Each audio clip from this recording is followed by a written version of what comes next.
भौतिक विज्ञान केवल प्रश्न पत्र कक्षा 12 समय 3 घंटा 15 मिनट। सभी प्रश्न अनिवार्य है। प्रश्न पत्र में 5 खंड हैं। अ खंड, ब खंड, स खंड, द खंड और य खंड। खंड अ बहुविकल्पी 1 अंक के हैं, ब अति लघुत्तरी 1 अंक के हैं तथा खंड स 1 अंक के हैं और द 3 अंक के हैं, जबकि स 2 अंक के हैं और यह जो है 5 अंक का आपका दिया गया है। चारों प्रश्नों के अंतर विकल्प प्रदान किए गए हैं और एक प्रश्न को ही करना है। 5वें खंड में चारों प्रश्नों का अंतर आंतरिक विकल्प प्रदान किया गया। ऐसे प्रश्नों को आपको दिए गए चयन में से केवल एक प्रश्न को ही करना है। तो इस प्रकार से क्वेश्चन है पहला। क्वेश्चन पहला दिया गया है, निम्नलिखित में से किस भौतिक चुंबकीय विकिरण की तरंगदैर्घ्य निम्नतम है। तो देखें, पराबैंगनी किरणें, एक्स किरणें, सूक्ष्म तरंगे और गामा किरणें। तो इसमें सबसे न्यूनतम किसका तरंगदैर्घ्य है? गामा किरणें।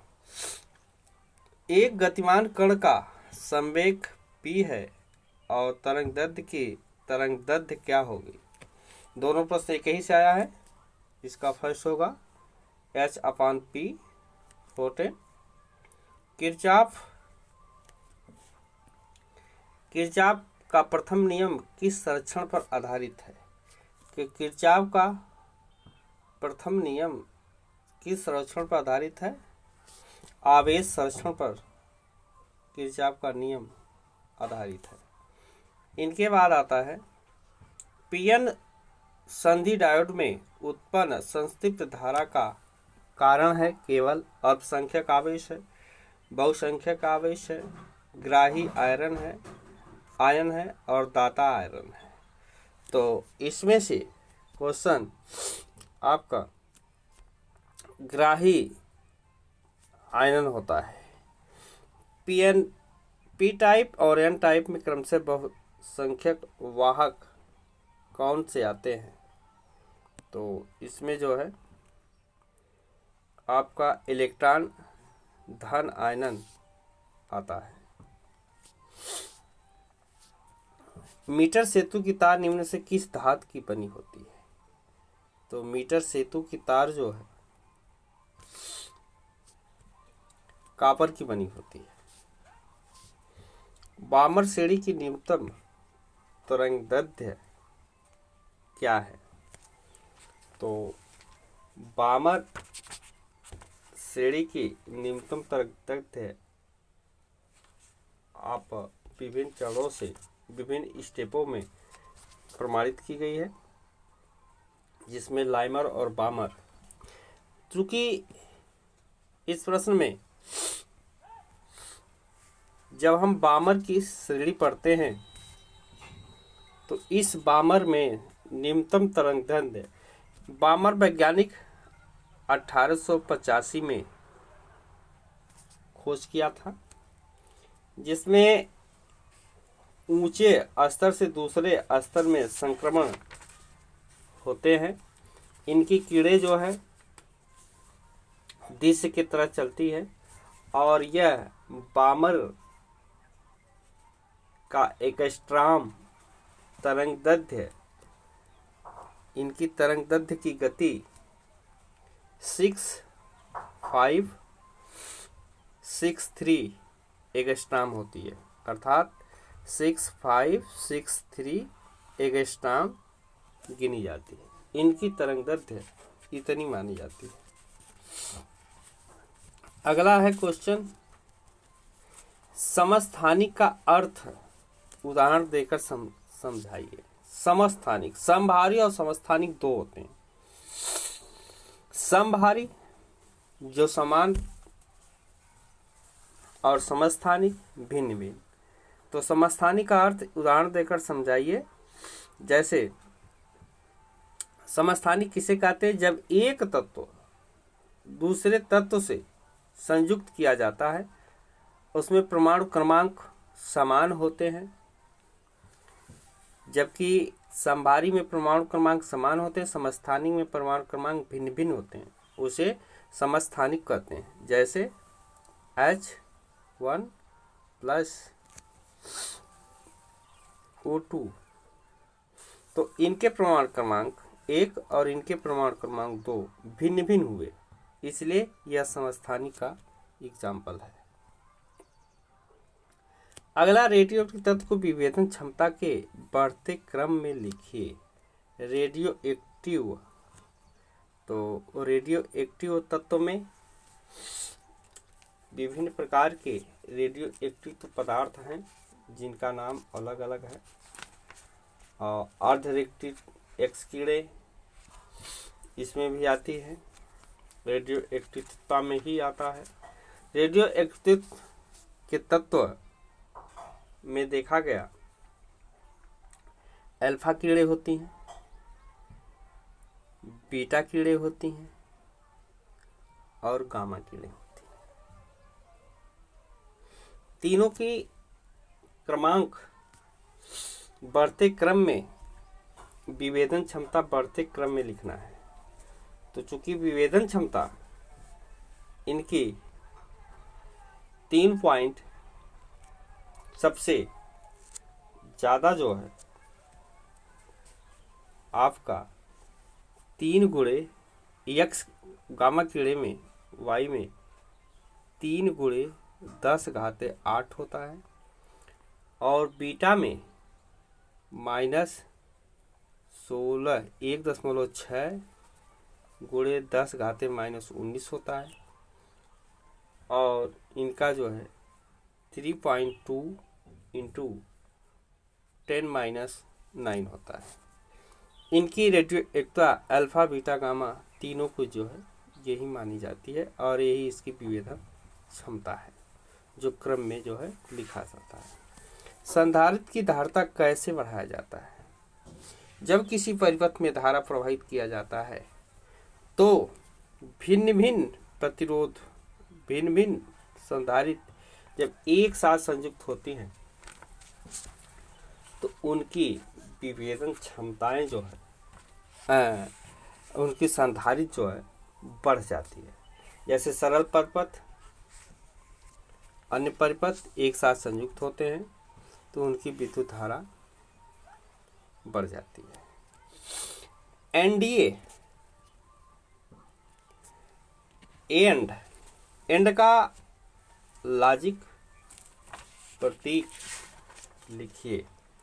एंड लॉजिक प्रतीक और बूलियन व्यंजन की सत्यापन सारणी को बनाकर आपको देना है। तो यह सत्यापन सारणी बनाने के लिए हम बूलियन की गणित पढ़ते हैं। समस्थानिक में हाइड्रोजन, ऑक्सीजन, क्लोरीन और यूरेनियम था। खैर वो प्रश्न ऊपर चला गया। अब हम आ रहे हैं बूलियन पर।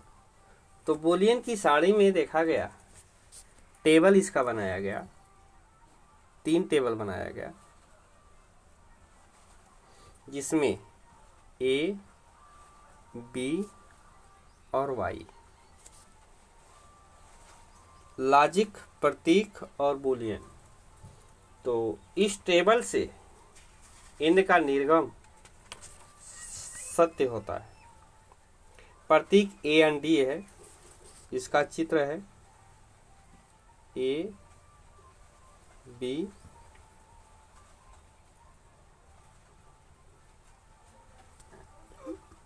वाई, ये प्रतीक है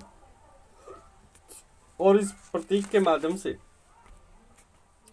ए वॉल्यूम 0, बी 0, वाई 0, 1 वॉल्यूम माना जाता है तो 0 और 0, यदि 0 माना जाता है तो 10 हो जाता है, ये 0 0। फिर इसके बाद जब 1 माना जाता है तो 1 1 और 1, ये इसकी जो है आपकी सारणी है ए बी वाई का। तो एंड का प्रतीक हो गया चिन्ह, बूलियन का व्यंजन, बूलियन का व्यंजन जो है y बराबर a into B into C dot dot dot n होता है। ये बूलियन का जिसे y से निर्गम द्वारा बढ़ाया जाता है। तो बूलियन का ये व्यंजन हुआ a इंटू बी। एनडीए संध दो संधियों से होती है। खैर इतना नहीं पूछा गया है, सिर्फ यही पूछा गया है कि बूलियन का व्यंजन ये रहा, प्रतीक ये रहा और सत्यता सारणी ये रही। इतना ही पूछा गया था।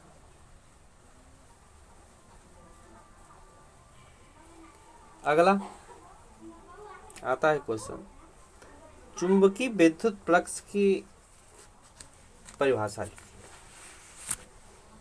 चुंबकीय फ्लक्स होता क्या है? चुंबकीय फ्लक्स में देखा गया कि परिभाषा है वैद्युत क्षेत्र में इनका, वैद्युत क्षेत्र में स्थित किसी क्षेत्रफल के अभिलंबवत दिशा में गुजरने वाली वैद्युत बल रेखाएं की संख्या को वैद्युत फ्लक्स कहते हैं। फिर सुन लीजिए, वैद्युत क्षेत्र में स्थित किसी क्षेत्र से अभिलंबवत दिशा में गुजरने वाले वैद्युत बल रेखाएं की संख्या को वैद्युत फ्लक्स कहते हैं। वैद्युत फ्लक्स जिसे ई से प्रदर्शित करते हैं, कैपिटल ई बराबर होता है डी एस। ये इसका मात्रक है। कह रहा है कि वैद्युत में मात्रक लिखिए तथा वैद्युत ऋणात्मक का अर्थ भी समझाइए। इसका मात्रक ऋणात्मक में, जब इसको हम ऋणात्मक क्षेत्रफल की दृष्टि से देखते हैं तो ये होता है फाई ई बराबर ई एस कॉस थीटा। ये इसका ऋणात्मक मान हम इसको मानते हैं।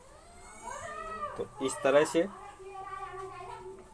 यह व्यंजन इसका रहा और ये इसका प्रतीक रहा, ये ऋणात्मक मान रहा, माने फाई ई बराबर E into D S cos theta. अगला क्वेश्चन है कि एक तार में 5 एम्पीयर की धारा बह रही है।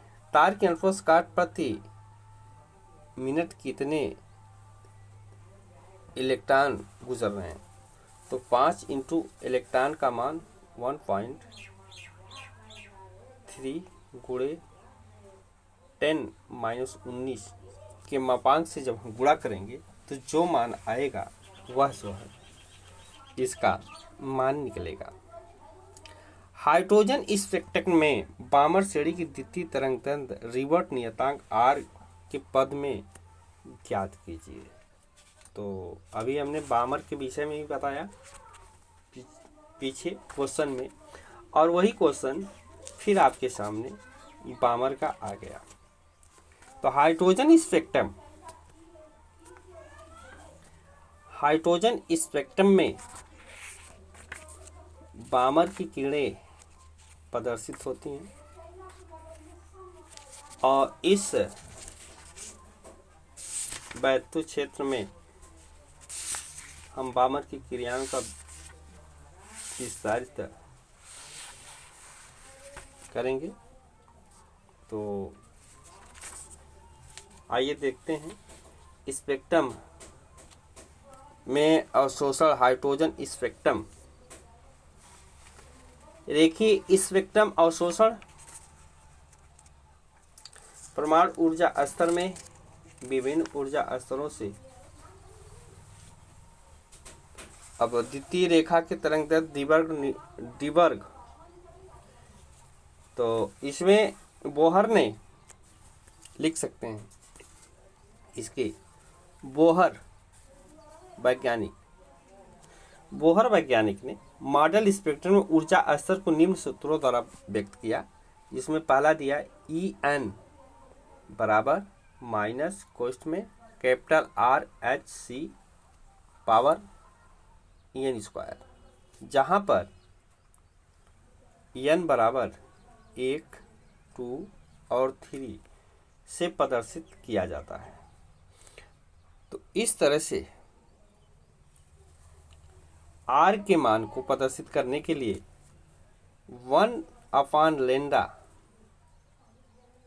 बराबर आर कोष्ठ में 1/n1 power square plus minus 1n2 power 2 कोष्ठ 1। तो इन्होंने बामर का पहला स्पेक्ट्रम रिवर्ट नियतांक को पदों में ये व्यक्त किया। इसी तरह से इसके बामर के तीनों खंड यानी 5 खंड प्रदर्शित किए गए। अब 5 खंडों के अंतर्गत देखा गया, हम आपको 5 खंड दिखा दे रहे हैं। 5 का नाम है, पहला है लाइमन, दूसरा है बामर, तीसरा है पश्चन और चौथा है ब्रैकेट श्रेणी और 5वां है फुंड श्रेणी। ये 5 भागों में इसका मान जो है बताया गया है। अब अगला क्वेश्चन है, द्विबौल्गी तरंग दैर्ध्य व्यंजन स्थापित कीजिए। आपको 2 ही खंड करना था, हमने तीनों बता दिया। अब आता है प्रश्न चौथा में, परस्पर संपर्क में रखे 2 लेंसों को, परस्पर संपर्क में रखे 2 पतले लेंसों को व्यंजन की फोकस दूरी का सूत्र निगमन कीजिए। तो हम जानते हैं इनके नियम कि लेंस के अपवर्तनांक का सूत्र है 1/f बराबर कोष्ठ में n-1 कोष्ठ 1 √1/R1 माइनस 1/R2 ये होता है, ये सूत्र होता है। और इस सूत्र में इनकी निर्भरता जो है भिन्न भिन्न होती है।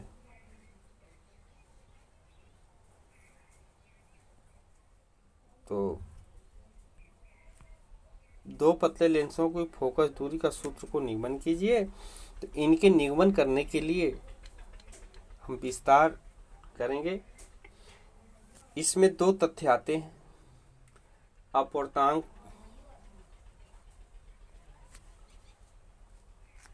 और अपवर्तनांक में देखा गया फोकस दूरी सूत्र स्थापित करने के दोनों के माध्यम फोकस दूरी के सूत्र स्थापित कीजिए।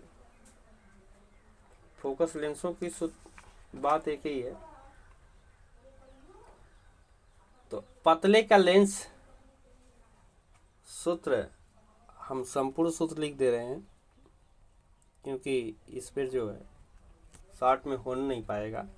तो 1/f बराबर 1/n2 बड़े राइट कोष्ठक में n-1/R1 प्लस दूसरे कोष्ठ में n2 - n/R2 ये 2 पतले लेंस का समीकरण है, सूत्र है। इसी के माध्यम से पतले लेंस द्वारा प्रकाश के अपवर्तन सूत्र, जबकि लेंस के दोनों माध्यम समान नहीं होते हैं। तो इस तरह पतले लेंस की फोकस दूरी सूत्र और लेंस से दोनों ओर समान नहीं हो सकते हैं। तो यही इसका निगमन था, यही इसका सूत्र था। आता है प्रश्न, आइंस्टीन का समीकरण देखिए। तो आइंस्टीन का समीकरण देने के लिए आइंस्टीन का समीकरण विस्तार समीकरण है। इसे हल करने के लिए सूत्र आपको सामने प्रदर्शित होगा। निगमन के बड़े पेज नहीं है जो हम निगमन आपको दिखा सकें। फिलहाल कुछ तो अवश्य दिखाएंगे और जितना दिखाएंगे उतना ही आप अपनी बुक में यदि प्रदर्शन दिखा देते हैं तो श्योर जो है गारंटी के साथ होगी।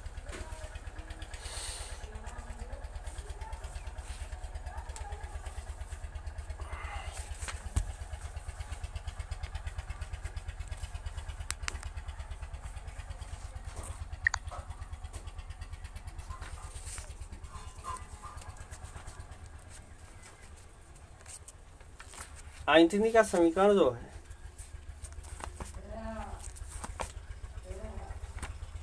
E बराबर mc स्क्वायर होता है। E बराबर c स्क्वायर होता है। E बराबर mc स्क्वायर।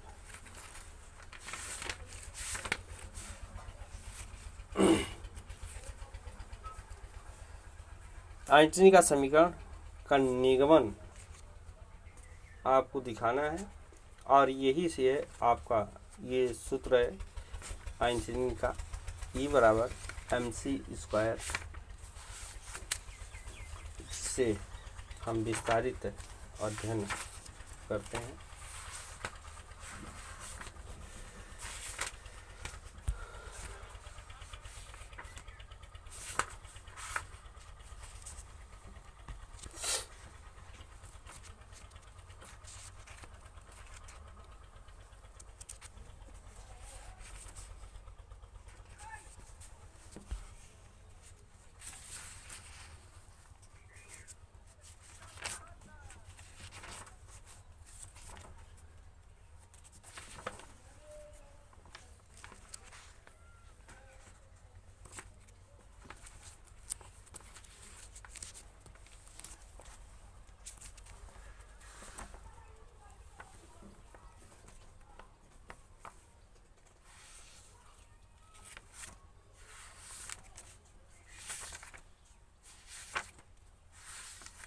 बूस्टर के नियम का सिद्धांत अपवर्तित परावर्तित प्रकाश प्रकाश लंब होती है। बूस्टर वाले प्रश्न में बूस्टर के नियमों का सिद्ध कीजिए कि अपवर्तित परावर्तित किरणें परस्पर एक दूसरे से लंब होती हैं। ये क्वेश्चन है, इसे हमें सिद्ध करना है। इसे सिद्ध करने के लिए किसी लेंस की फोकस दूरी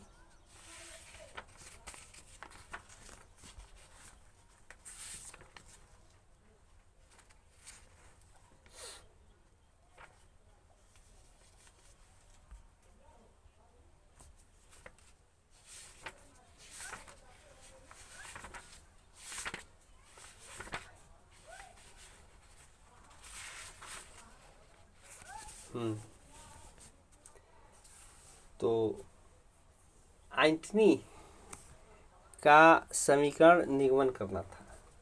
समीकरण निगमन करने के लिए वैद्युत प्रकाश में व्याख्या दिया गया है। इसमें नियम है कि यदि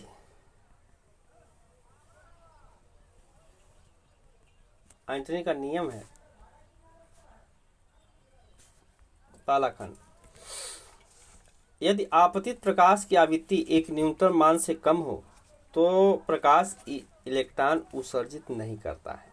पहला नियम। न्यूनतम आवृत्ति का मान भिन्न भिन्न धातुओं से भिन्न भिन्न होता है, जो देहली आवृत्ति जिसे हम कहते हैं, देहली आवृत्ति कहते हैं। किसी धातु की सतह से प्रकाश इलेक्ट्रॉनों के उत्सर्जन की दर उत्सर्जित इलेक्ट्रॉनों की संख्या पर निर्भर करती है। तीसरा है, उत्सर्जित प्रकाश गतिज ऊर्जा तीव्रता पर निर्भर करती है। गतिज ऊर्जा की तीव्रता पर निर्भर करती है। उत्सर्जित प्रकाश इलेक्ट्रॉन की अधिकतम गतिज ऊर्जा आपतित प्रकाश की आवृत्ति के अनुपाती होता है।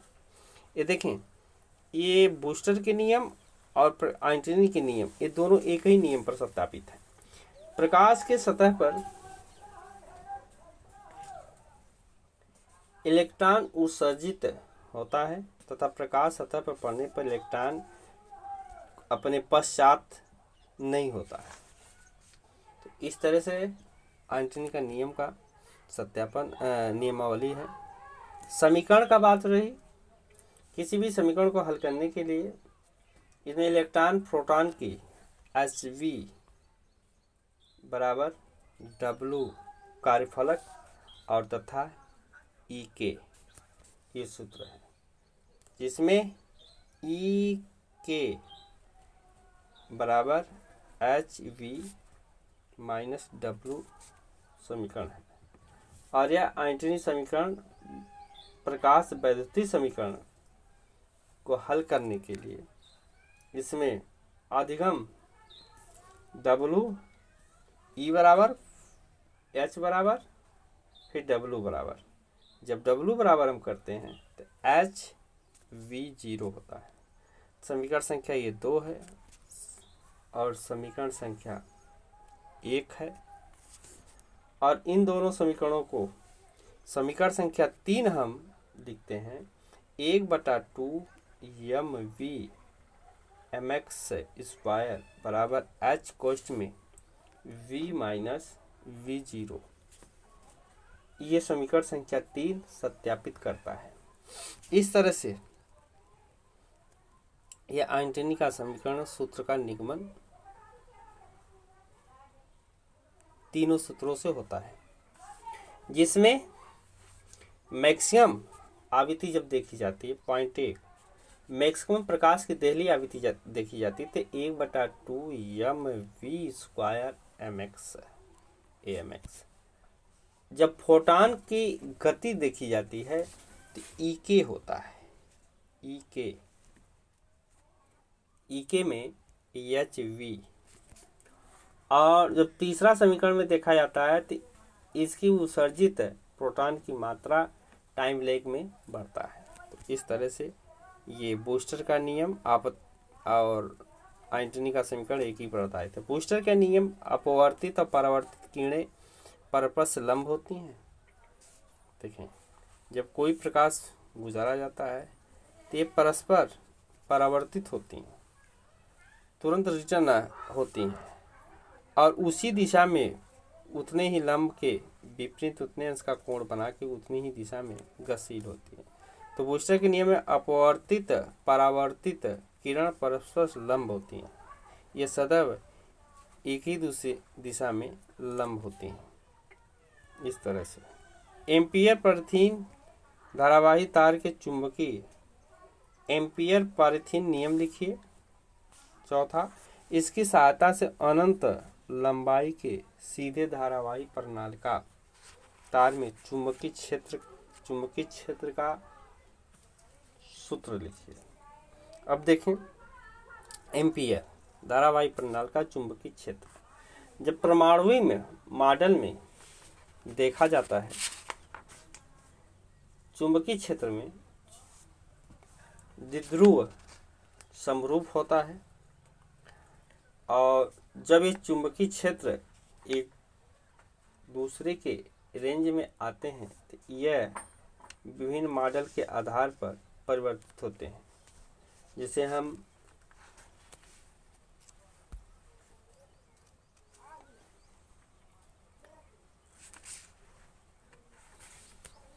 इनका चित्रण में देखते हैं, जब अनुप्रस्थ अनुदैर्ध्य निरीक्षण में चुंबकीय क्षेत्र की तीव्रता भिन्न भिन्न होती है। जैसे एम्पियर नियम लिखे था, इसकी अनंत लंबाई से सीधे धारावाही तार में चुंबकीय क्षेत्र का सूत्र स्थापित कीजिए। जब परमाणु मॉडल में हम इसको देखते हैं तो अनचुंबकीय पदार्थ एक समान विक्षेपित चुंबकीय क्षेत्र में विक्षेपित होता है, जिसको हम लिखते हैं W बराबर mb 1 माइनस कास थीटा। ये द्विध्रुव आघूर्ण के क्षेत्र में होता है। जब इसमें ऊर्जाएं गतिशील होती हैं, इनका मात्रक एम्पियर मीटर स्क्वायर भी के नाम से जाना जाता है और द्विध्रुव दिशा इनकी धारावाहिक कुंडली से बलयुग्म करता है, जिसमें द्विध्रुव क्षेत्र गतिज ऊर्जा और स्थित ऊर्जा दोनों में अनुपस्थ होता है। इनकी रेखाएं एक दूसरे से प्रति लंबवत होती हैं। एन और पी बी क्षेत्र होता है, एस ओ केंद्र है। तो इस तरह से चुंबकीय क्षेत्र का सूत्र स्थापित होता है, जिसमें 2mb होता है। हम कह सकते हैं चुंबकीय क्षेत्र में गतिज ऊर्जा और स्थित ऊर्जा दोनों होती है गतिशील। B बराबर म्यू अपान 4 pi into 2m power r3 Newton प्रति एम्पियर मीटर होता है। इनका ये मात्रक होता है।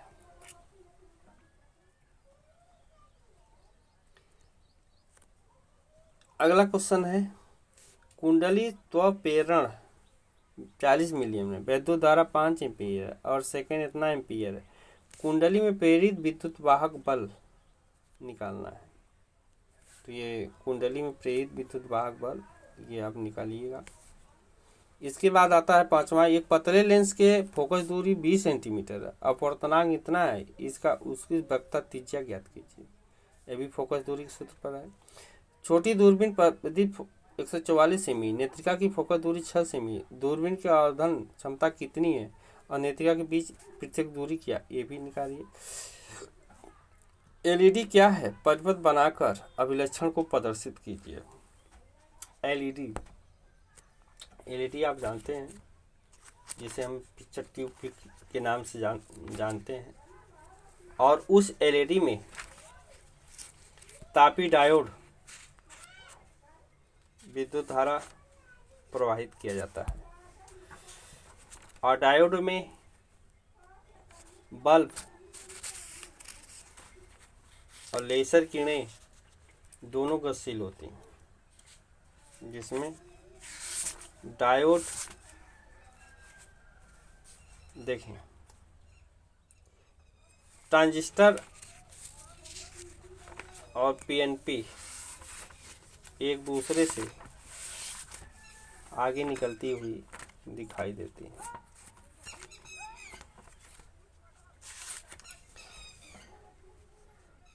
एलईडी क्या है, परिपथ बनाकर अभिलक्षण को प्रदर्शित कीजिए। तो इनका परिपथ बनाने के लिए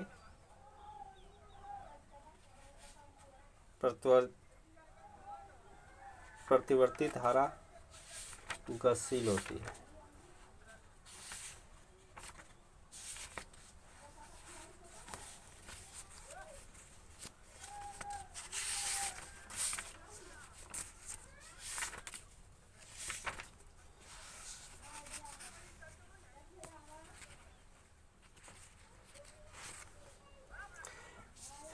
किसी एक टेलीविज़न में जब कैथोड किरणें कंपित करती हैं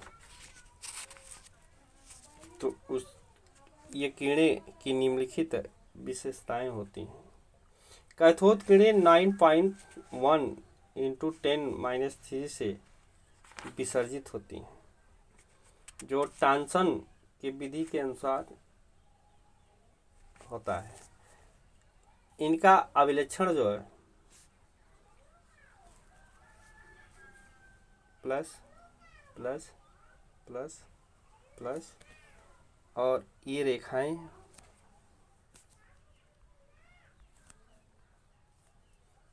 अब इस पर आने वाली प्रकाश की किरणें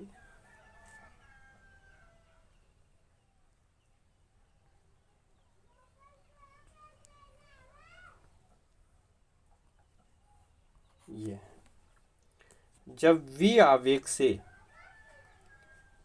माइनस e किरणें जब जाती हैं तो ये विभेदित होकर v वेग से क्रॉस करती हैं e,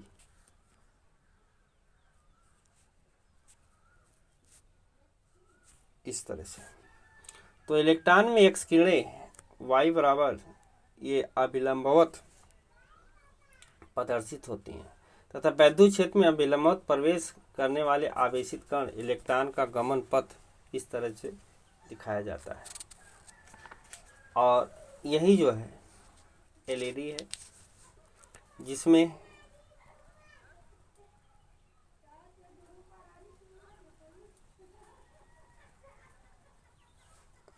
एलईडी के साथ साथ इसका गन इस तरह से होता है, इस तरह गति से होता है।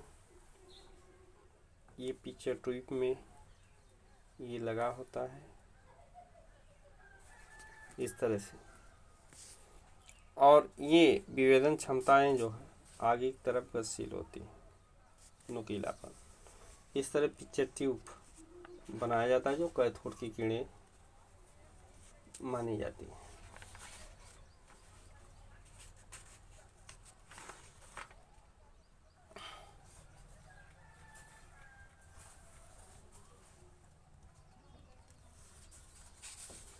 किरचॉफ के नियमों को परिपथ चित्र बनाकर दिखाइए।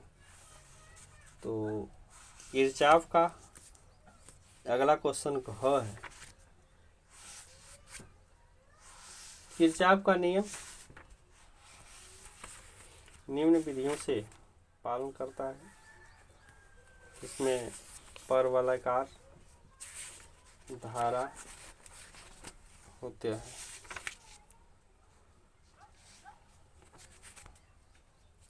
देखें किरचॉफ के नियम में, किरचॉफ के नियमों को परिपथ चित्र बनाकर समझाइए।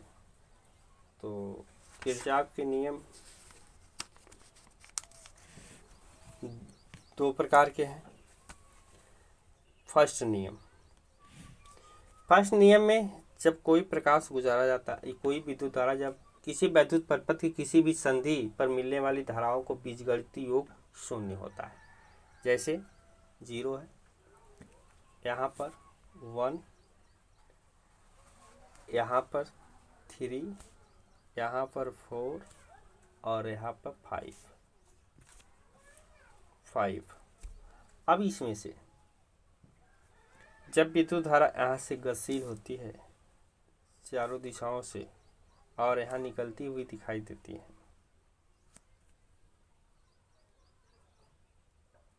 और यहाँ भी, तो वो केंद्र इसका जब होता है तो I1, I5, I4, I3, I2, I1 जब एक बिंदु पर मिलती हैं तो इनका सूत्र होता है I1 plus I2, I1, I2 plus I3 plus I1 plus I2 minus minus बराबर 0 होता है। अर्थात हम कह सकते हैं I1 प्लस I2 बराबर I3 plus I4 plus I5। किसी बिंदु पर आने वाली धाराओं का योग वहां से जाने वाली धाराओं के योग के बराबर होता है। ये निम्न आवेश के संरक्षण को व्यक्त करता है। इस तरह से यह समीकरण किरचॉफ का सत्यापित होता है कि परिपथ खींचकर बनाइए और समझाइए। यही इनका एक फर्स्ट नियम था। द्वितीय नियम भी इसी तरह से है, फर्क कुछ अलग है।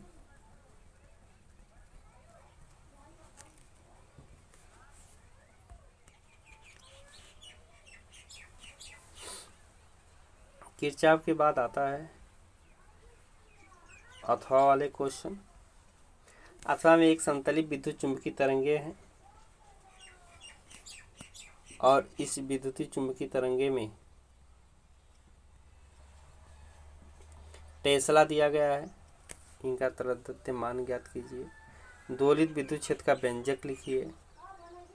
ठीक है, ये दोलित चुंबकीय क्षेत्र है, विद्युत चुंबकीय तरंगे हैं, इनके विषय में है। किसी अजोन स्पेक्ट्रम ऊर्जा है। इलेक्ट्रॉन कोणीय संवेग को ज्ञात करना, ये सूत्र है। इस सूत्र के माध्यम से इन प्रश्नों को हल कीजिए। आता है अगला क्वेश्चन, संधारित्र। संधारित्र में संधारित्र धारिता संधारित्र में विद्युत धारा निम्न क्रमों में बहती हैं, जिसके संधारित्र अलग अलग विद्युत क्षेत्रों में विद्युत धारा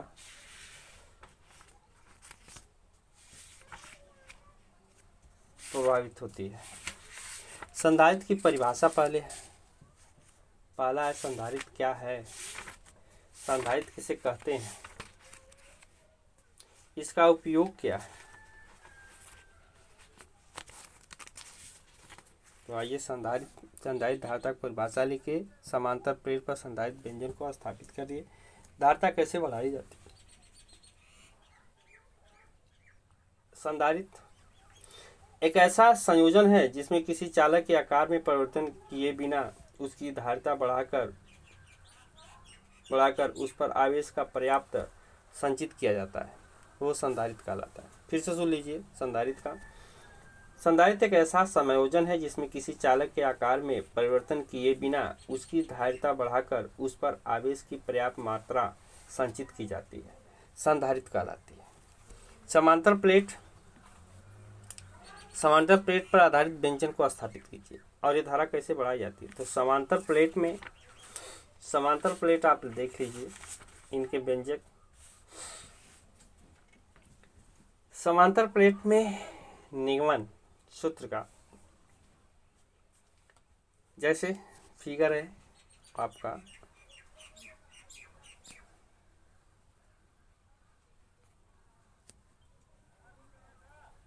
ये संधारित्र प्लेट प्लस होते हैं, माइनस होते हैं, ये संधारित्र का फिगर है। और इसमें जो है स्प्रिंग लगी होती है। अब इस संधारित्र को जब प्लेट में x क्षेत्र है, y क्षेत्र है, दो क्षेत्र है, d नियतांक है इसमें का, ये जब विद्युत धारा E एक अष्टांश प्लेट पर घनत्व A और A एक क्षेत्रफल नियतांक पर निर्भर करता है। E और E मान विद्युत क्षेत्र की तीव्रता E बराबर Q अपान कैपिटल K इफ्ला 0A होता है। ये विद्युत तीव्रता का सूत्र है।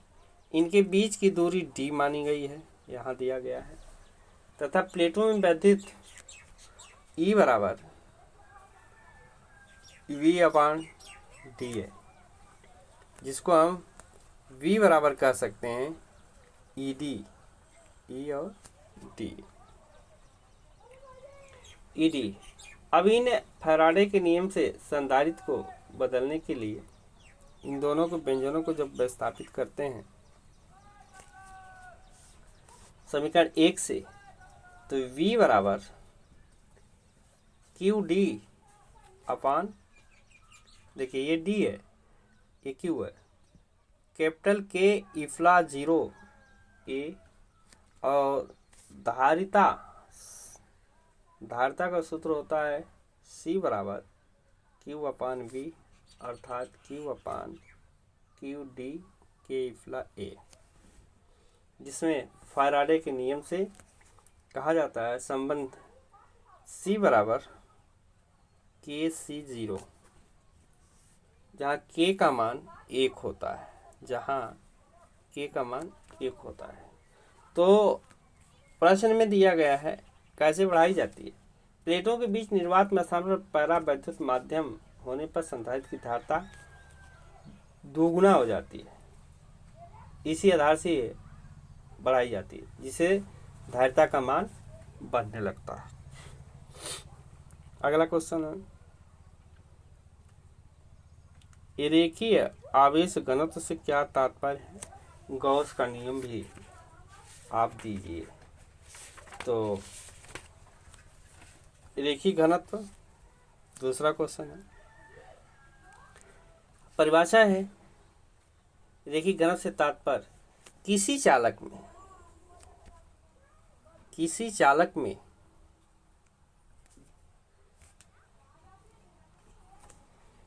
चालक में प्रति एकांक लंबाई पर, ये चालक है, चालक का ये तार है, तो किसी चालक की प्रति एकांक लंबाई पर उपस्थित आवेशों को आवेश का रेखिक घनत्व कहते हैं। ये चालक का तार है, इस पर CB और DA आवेश है, जिसमें कहा गया कि किसी चालक की प्रति एकांक लंबाई पर उपस्थित आवेश को आवेश का रेखिक घनत्व कहते हैं, जिसकी लंबाई L मानी जाती है तार की। तो कह सकते हैं म्यू बराबर Q/L, अर्थात कूलाम बटा मीटर। गॉस का प्रमेय एक समान रूप से आवेशित अनंत निकट तीव्रता का वैद्युत क्षेत्र की तीव्रता का व्यंजन स्थापित कीजिए। तो तीव्रता का व्यंजन स्थापित करने के लिए अनंत लंबाई के तार को निकट वैद्युत क्षेत्र की तीव्रता में वक्रपृष्ठ है, बेलन का वक्रपृष्ठ का क्षेत्रफल बराबर 2πRL होता है, तथा इसमें बेलन से गुजरने वाला वैद्युत फ्लक्स में कहा जाता है बराबर बेलन के अंदर तार की लंबाई गुणे प्रति एकांक की लंबाई, अर्थात L/Q। जब प्रकाश गुजारा जाता है तो समीकरण 1 और समीकरण 2 से जब इन्हें विभेद हल किया जाता है तो समीकरण 1 में फाई E बराबर 2πRL के समीकरण संख्या 1 होगा, और समीकरण संख्या 2 में आपका फाई E बराबर E स्पाइलन L/Q समीकरण संख्या 2 हुआ। जब दोनों को हल किया गया तो K into E into 2πRL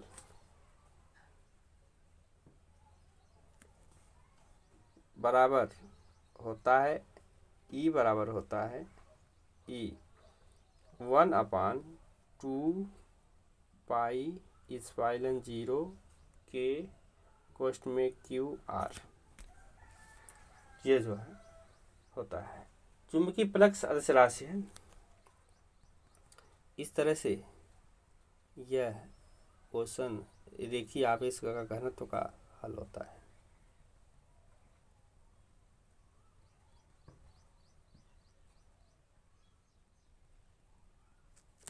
चुंबकीय क्षेत्र की गणना कीजिए।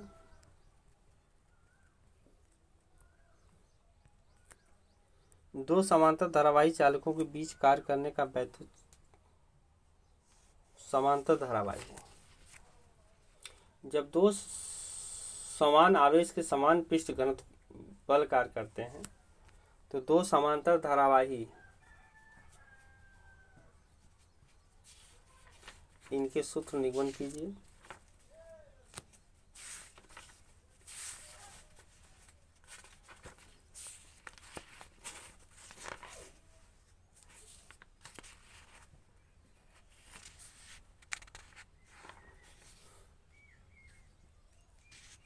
समांतर धारावाही चालक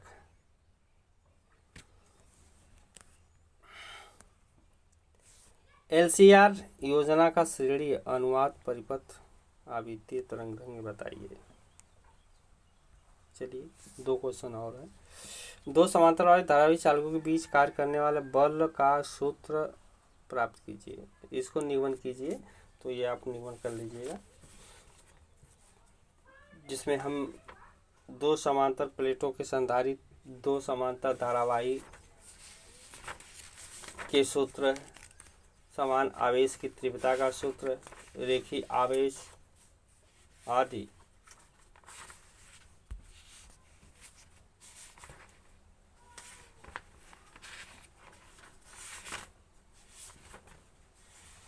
द्विध्रुव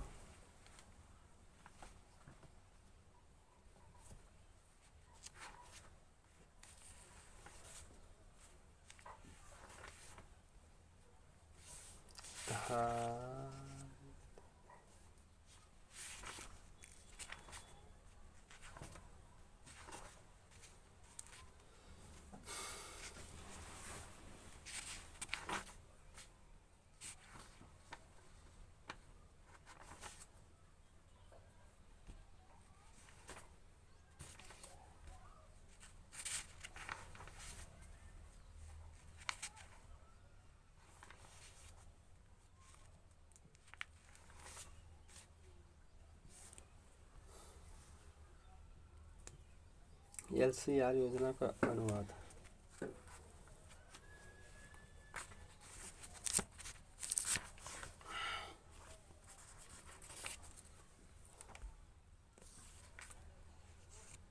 PNP LCR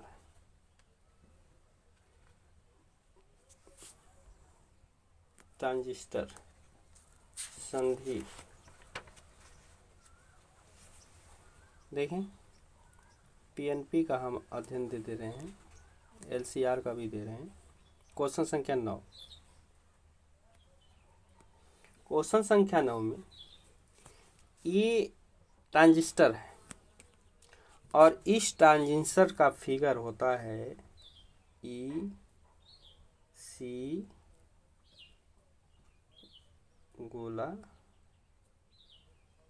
B क्षेत्र है, और जब ये यहाँ से विद्युत धारा प्रवाहित होती है, जिसमें उत्सर्जन होता है। संग्राहक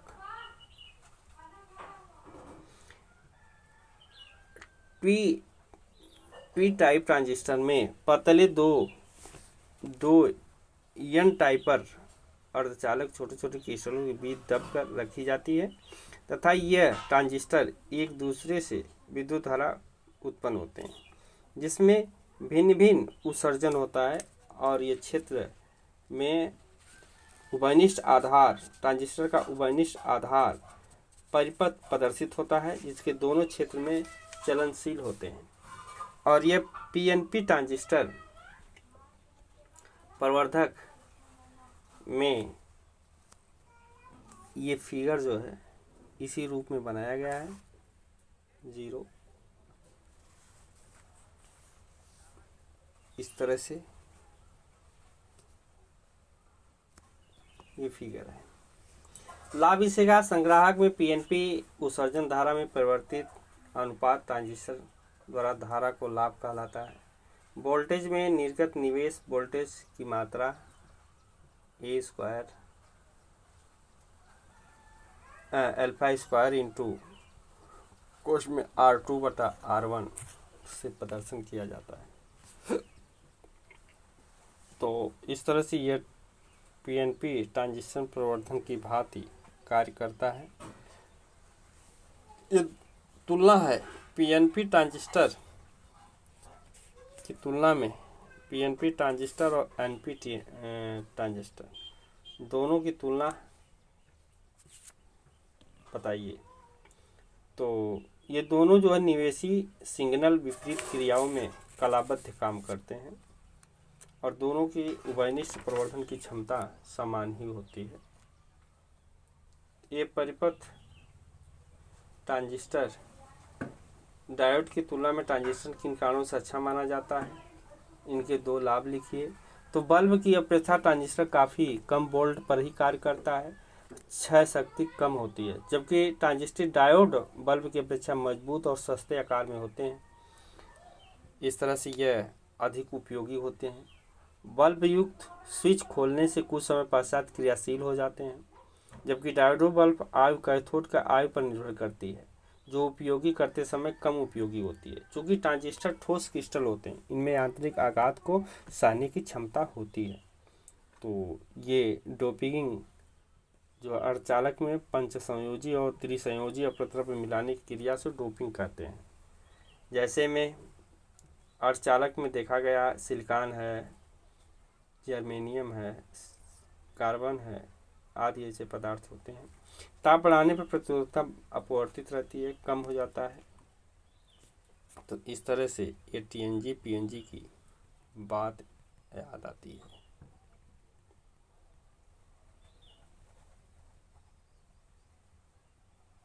इनके बाद हाइगेस द्वितीय तरंगे।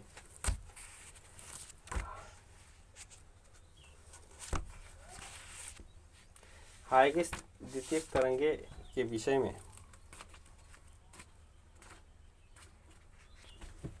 देखें। हाइगेस द्वितीय तरंगे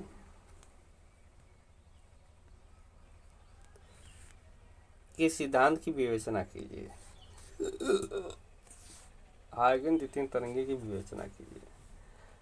हाइगेस ने किसी माध्यम में तरंगों के संचरण की व्याख्या करने के लिए एक सिद्धांत प्रतिपादित किया, जिसे हाइगेस के द्वितीय तरंगे का सिद्धांत कहा जाता है। और इसमें दो नियम दिया।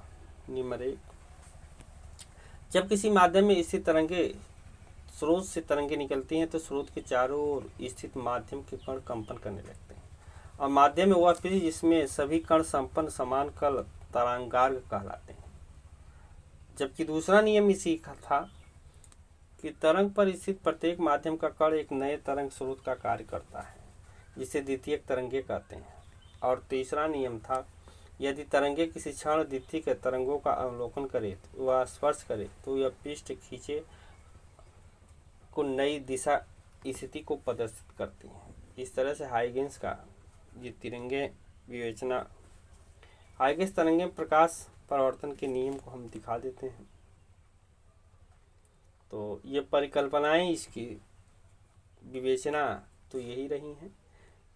3 लक्षण रहे हैं इनके, जैसे में सिद्धांत है,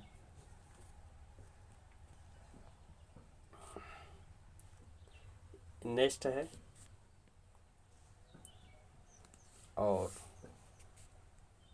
इस पर बी है, कोड जो बनाती हैं, और यहीं से निकलने वाली प्रकाश की किरणें बी क्षेत्र है, नेस्ट है, और ये जेड है,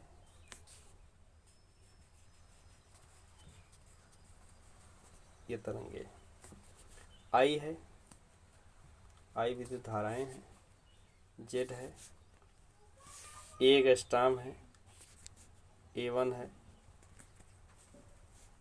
आर है, B1 है। ये 2 क्षेत्र है, दोनों क्षेत्रों में कोण बनते हैं बराबर बराबर, इसे प्रदर्शित किया जाता है। तो हाइगेस तरंगे टी समय में उपरांत तरंगार की स्थिति ज्ञात करनी होती है। प्रत्येक तरंगे में V और T दोनों सम्मिलित किया जाता है। इस तरह से यदि यह पेपर आप सॉल्व कर लेते हैं तो 70% गारंटी के साथ, 100% गारंटी के साथ 70 नंबर अवश्य एग्ज़ाम में लाएंगे, जिसको कोई रोक नहीं सकता। इसलिए इस पेपर को अवश्य देखें। Thank you very much. Channel को सब्सक्राइब कर कीजिए और लाइक कीजिए तथा कमेंट करके दीजिए कि अगला पेपर जिस भी सब्जेक्ट का हो हम पुनः आपको प्रोवाइड कराएं, ताकि ये रिवर्स ज्ञान है, एक बार रिवर्स करके परीक्षा में जाइए और 100% उत्तीर्ण होंगे। Thank you very much.